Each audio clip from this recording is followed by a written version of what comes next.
Hi Lisa, how's it going? Good. How are you? Yeah, really good, thank you. Thank you so much for joining me today. My pleasure. If we just start with a little bit of an explanation of how you got to here in your career, because you've obviously got a very diverse background in dance. So where your interest in Turnout, which we're going to talk today, stems from, and if this came from, I guess it's important to you because of where you came from. So if you could just tell us a little bit about that.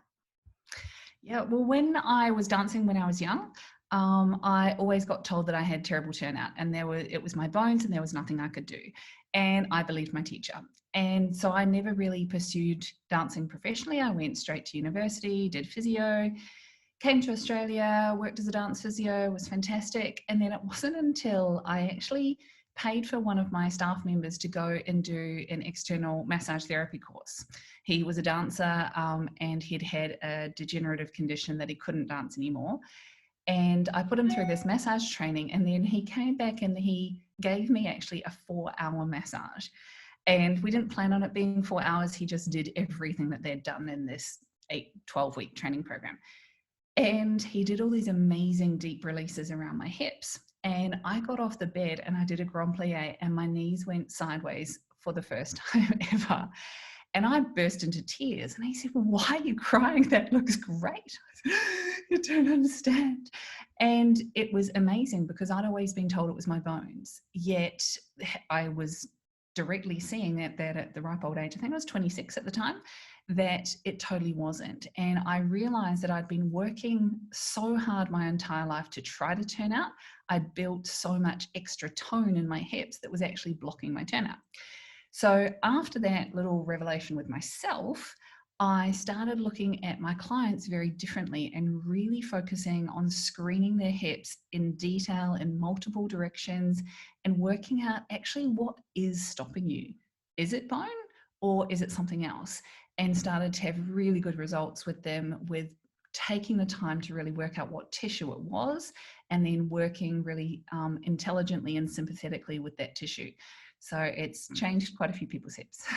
Yeah, absolutely. So from that really nicely then, dancers can often be told that they just have bad turnout. They're told at a young age, this is it, this is your turnout. And sometimes teachers say it's because of your bones are like this, that's the way it sits in the hip, this is it. So we'll uncover in this podcast episode that absolutely is not true. But before we get into it, could you just give listeners an overview so we know what we're dealing with of all the different factors that affect turnout? Yeah, so bone definitely does. You can have different shaped, the neck of the femur, neck of the thigh bone. You can have a slightly different angle to your hip socket. You can have the depth of your hip socket. You can have the size and the direction of your labrum, which attaches to your hip socket. So there are definitely bony elements, but most people blame the bones before they're actually getting limited by the bone. So you also have the involvement of your sacroiliac joint, which is actually quite important. You have the tone in your ligaments, so the laxity of your ligaments. Some people have more hypermobile ligaments than others. Some people are really tightly bound. You have the overlying fascial tension. So if you haven't explored what fascia is and you're a dancer, you definitely need to. Just Google what is fascia and go down a rabbit hole. You then have all of the muscles that lay around that area as well, but especially the tone in those muscles. So if you have been trying really hard with turnout, you've often built up a lot of stiffness in those muscles that we can actually work with to open out your range. Yeah, so what I'll take from that is that there's so many different things, and I guess it's like a jigsaw puzzle, so you have to find which one's missing for you. Or possibly too much there for you. So if a dancer wants to improve their turnout, then what you sort of talk about the 7 ranges of turnout that we need to look at. Could you just give us an overview of what these are? Yeah. So when a dancer comes to me and says, I want more turnout, I say, well, which one? Now they're like, turnout. I said, well, you have, at least 7 different ranges.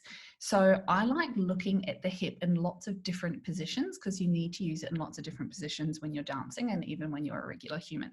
So I look at standing leg turnout where your hip is just neutral in the socket.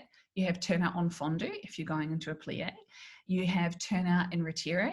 You have turnout devant, you have sitting in second splits, you have a la seconde, and you have up the back.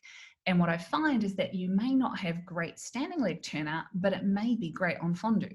or you may have heaps of range of devon that you never knew about. So learning where are your strengths and where are the ones that you struggle with is super important.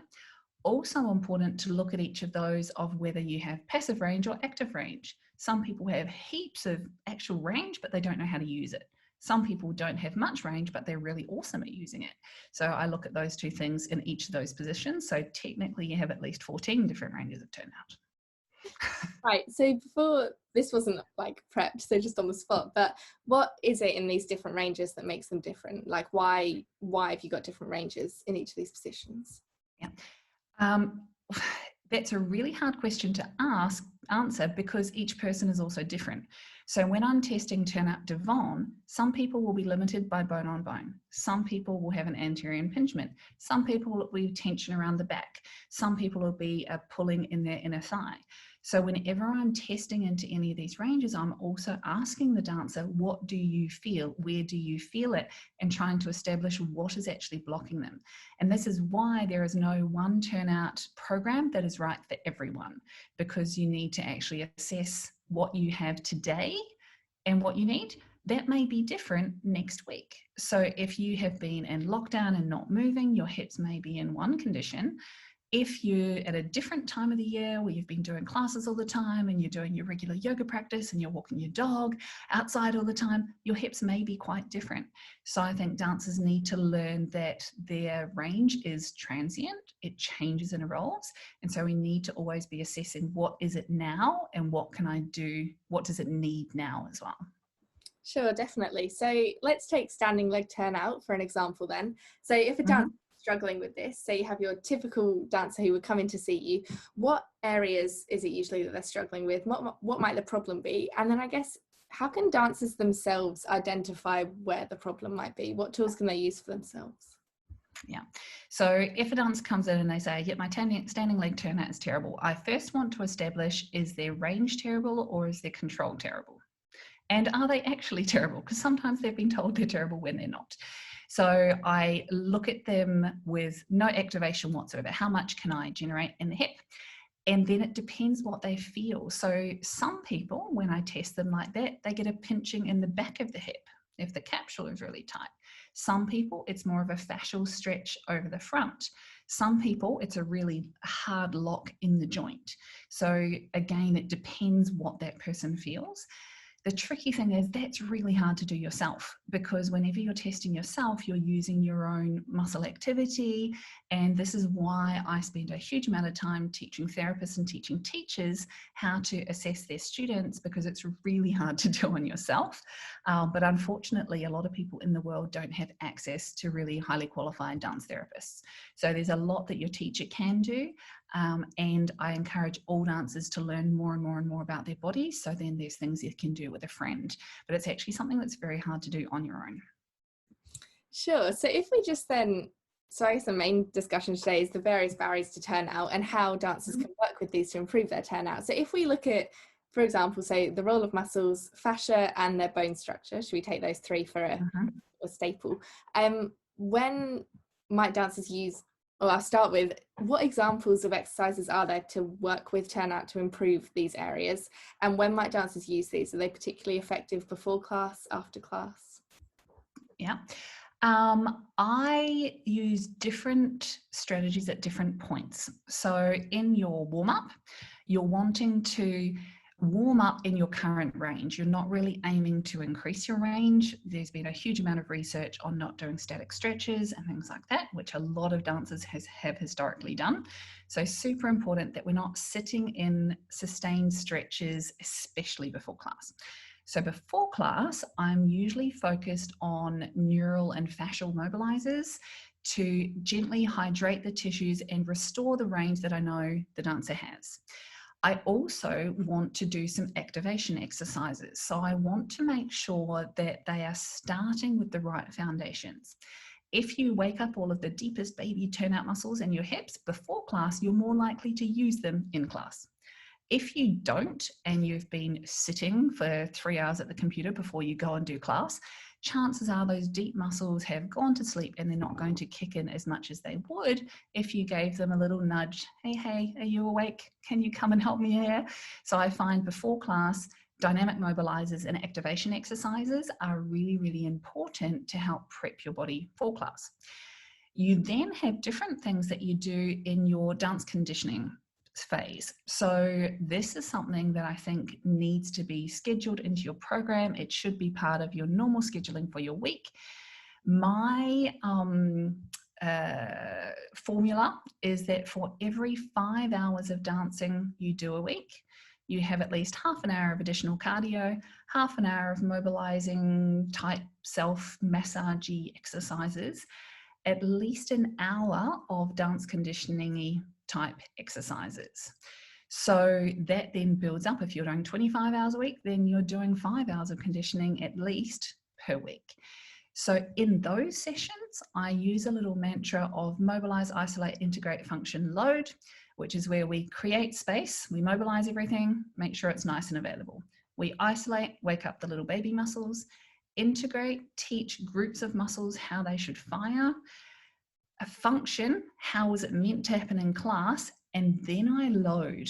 So that's when we start adding resistance or endurance or speed. The problem that I've seen is heaps of people load, so they use a TheraBand or weights or something like this before they have a good pattern. And that's where we have issues. So it's super important. Mobilize, isolate, integrate, function, load is my little mantra. And anytime we're working on a skill, I make sure that they have something in each of those categories. Yeah, definitely. So then as a dance teacher, so if you're a dance teacher and you had students in your class with all ranges of turnout, which you're always going to get, what would your advice be to help all students maximize their use of turnout? Because it's difficult to encourage different levels in students without them comparing themselves to each other. Because if you have a student with amazing turnout, you obviously want them to be using that as much as they can, but you don't want any other students to feel like bad about their level of turnout. So what advice would you give to teachers in this situation? I actually do a lot of workshops with groups of kids, groups of students, and we go through the assessing the hip first, and they find it fascinating because often the student who everyone thinks has great turnout, they may have it in one direction, but they don't necessarily have it somewhere else. And the kid who thinks they don't have good turnout actually has great turnout devant. And the kid who doesn't think that they're very great actually has better strength and control than the kid who's super gamby and mobile. So I find it a really interesting thing to do it with a group, and they find which things they're good at and which things they're not great at. And I think that's really important. It's also super important that they learn to observe each other in regards to the control. We do a lot of work in the involvement of your turnout control at the hip in supporting your foot, which helps keep your foot nicely placed. If you're losing control from the hip, that's often when we start getting an overly pronated foot. So instead of just lifting the arch, it's important that the control is actually happening from higher up. And I find that once they start working on that, we do find that those super floppy ones who think they're amazing, sometimes not quite as amazing as they thought they were. And the ones who've always been doubting themselves actually go, hang on, I can actually do this. And they get much more inspired. It's tricky for teachers because they say, how can I get the kids not to compare themselves to each other? They are going to compare themselves, but give them the right things to compare. Yeah, there is no way that you can stop them comparing, but looking at what they have and giving them the tools in order to get better, so they're not just focused on that thing that mum and dad gave them, is, I think, super important. Yeah, definitely. So off that then, what advice would you give to students? So they are going to compare each other. Turnout's unique to everyone, and kids do, they look at the other kids in the class. So what advice would you give to them on how to, I guess, develop their own range of turnout and be comfortable with that? Yeah, I often use examples. Some of the most successful dancers I know had shocking turnout when they were young. I have one girl who's had one of the best professional careers, and when she was in her mum's tummy, the last 3 months, she basically sat in a V-sit with her legs up the front. Later, she said, if only I'd put them to the side. So she had ridiculous hamstrings, but no turnout. And a sports physician, when she was about 9, said, you've got 25 degrees of turnout, you'll never be a dancer. She's now 29, as in been dancing professionally since she was 21. Or earlier. So she was amazing because she had to work at it so much. She even, at one point, she was at Rombair in London, And she had the director of the school down on the floor in his office teaching him about his turnout after she handed in one of her projects, because he realised that she actually knew a hell of a lot more about turnout than he had actually seen before. So she had to work for it. But because she had to research it so much, she was fantastic at using everything that she had. And you could never tell when she was dancing that she ever had an issue with her range. So I think it's important for dancers to go, yes, it's important, but it's not the be all and end all of dancing. There are phenomenal dancers who don't have naturally great hips. You do need to learn how to work them and to be safe with them, but you don't have to have flat turnout in order to be a dancer. Yeah, definitely. So looking at being safe then with our turnout, so are there any considerations? So if a dancer's sat here thinking, oh my God, okay, there's lots of things I can do here to go and work on my turnout by myself at home, what would your advice be on how to ensure that is a safe thing to do for them? Okay, my number one thing I always ask, what do you feel? So if you are trying to move into second splits, if I have 10 students in a class, they can all be feeling something different. Some may feel a pull on the inside of their knee. Some may feel a pull down into their calf. Some may feel a pinching in the groin. Some may feel it stuck at the back of the hip. Some may feel a nice stretch in their inner thighs. The important thing is zero pain. It should not be painful. And I put a big focus on that. I also make sure it shouldn't feel like it has to crack, or you shouldn't have to give it a bit of a snap before you go into range, which most of us have learned how to do at some point. The other thing that I stress is I use traditional stretches as tests rather than as exercises. So if you're trying to improve into second, we know now that we shouldn't sit in second splits, but I go into second, go, what do you feel? One person feels a nerve pull. They know a neural mobilizer that they can do, and then they retest. Some person might feel pulling in the fascia down on the inside thigh. They know how to deal with fascia, so they do their own release for that. If somebody feels a gentle muscular stretch, it may be okay to go into that. If somebody's feeling a pinching in their groin, really not okay to sit there. So this is why I stress that we have to learn about our bodies, and we have to learn as much as possible, because I can never say sitting in second is bad for everyone. For some people, it may be okay, but for some people, it's the worst thing they can do for their hips. So always go, what do I feel? Does this feel bad? Does it feel like a nervy pulley feeling? Nerves don't like being stretched. Don't hang out there. Does it feel like something's being squashed? Things don't like being squashed. Don't hang out there. If it's a gentle stretch and you're not going to be dancing in the next hour or so, it may be okay to sit there for a little while. But we've got to be really, really careful with those traditional stretches that everyone grew up doing. Yeah, that's something that comes up time and time again in these podcasts, is an individual approach. We have to treat every student as their own student, and I think that's so important to take away from every single one. But it's something that's easier to do as a therapist. It's really hard to do in a class. Absolutely. Yeah, absolutely. So I've been working really closely with teachers to try and give them strategies for teaching the students how to monitor themselves, because this is where the problem is. Therapists can easily do it because we see one person, we have them for an hour, it's a piece of cake for us. Doing it in a class of 20 is really tricky, but this is where education is absolute key, and taking the time to have mini workshops where you can explore this kind of thing to empower students so that they can do it in the regular class, I think is the best idea. Yeah, absolutely, for sure. So for the dancers listening then, what advice would you give them if they're looking to increase their turnout but they're not sure where to start? So they're hearing all these terms and they're like, okay, but I don't really know where I should start. What would be the first place they should go to look at this? If you go to my YouTube channel, I've now color organized everything. So the Turnout channel is kind of this purpley color. There's some videos on there about the anatomy of turnout, about all those different ranges of turnout, things like that, exercises to find your standing leg turnout. If you want to learn more, we have a Tips for Turnout program, which is a nice kind of simple introduction.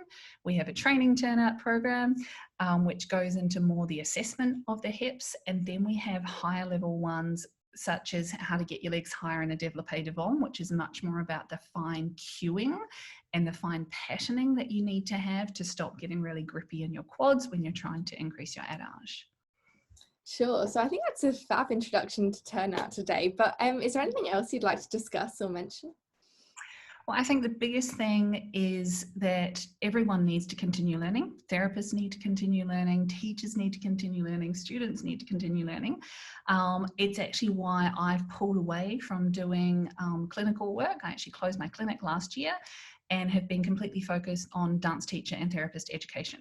So I was running workshops all around the world. That now doesn't happen, but we've converted everything. Luckily, I had actually filmed everything. So I have an online teacher training, a membership that previously has only been open to people who have done the courses, but within the next month, that'll be opened up to teachers all around the world who haven't, for a very limited number of people. Keeping an eye out for courses when we do them. We are having to do everything via Zoom, so now at least nobody's limited by space and time. But I think the biggest thing is to go, your body is in a constant state of reformation. Anatomy is fascinating, and diving into understanding your own body is one of the most fabulous things that you can do, whether or not you end up dancing long term. So use this as a time to learn about your own body, learn about your hips, what they like, what they don't like, how yours is different from somebody else's, and just get excited about how much you can transform your body with a bit more knowledge. Sure. Thank you so much, Lisa, for your time today. It's been amazing to talk to you. My pleasure.